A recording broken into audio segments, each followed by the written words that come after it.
खबरों का सिलसिला आगे बढ़ाते हैं। हाल ही में असम का बजट पेश किया गया था। असम हुकूमत ने 3.22 लाख करोड़ रुपए का बजट पेश किया था। वहीं असम के 5 मुस्लिम तबके के लिए भी इस साल बजट में 165 करोड़ से ज्यादा रकम मुख्तस की गई है। बजट पेश होने के बाद पांचों तबके के लोग जगह जगह मीटिंग कर रहे हैं ताकि ये जाना जा सके क्या वाकई जो पैसे बजट में मुख्तस किए गए हैं वो खर्च होंगे या नहीं, या सिर्फ सियासी हरबा अपनाया गया है। और इसी हवाले से जी सलाम से मीर आरिफ इकबाल हुसैन ने खास बातचीत की।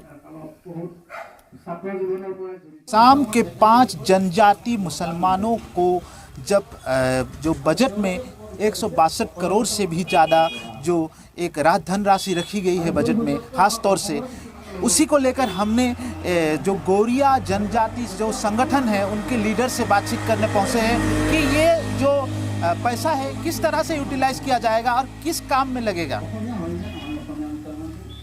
जो असम में इस बार बजट में जो 160 करोड़ रुपया जो अलॉट किया है उसके बारे में कहना कि आगे भी 100 करोड़ रुपया अलॉट किया था in the rain of earlier government, तो वो अभी तक वो इम्प्लीमेंट नहीं हुआ। बजट में अलॉट करना एक बात है और उसको इम्प्लीमेंट करना दूसरी बात है। इम्प्लीमेंट के लिए SOP चाहिए होगा, how they can going to implement it, कैसे इम्प्लीमेंट करेगा।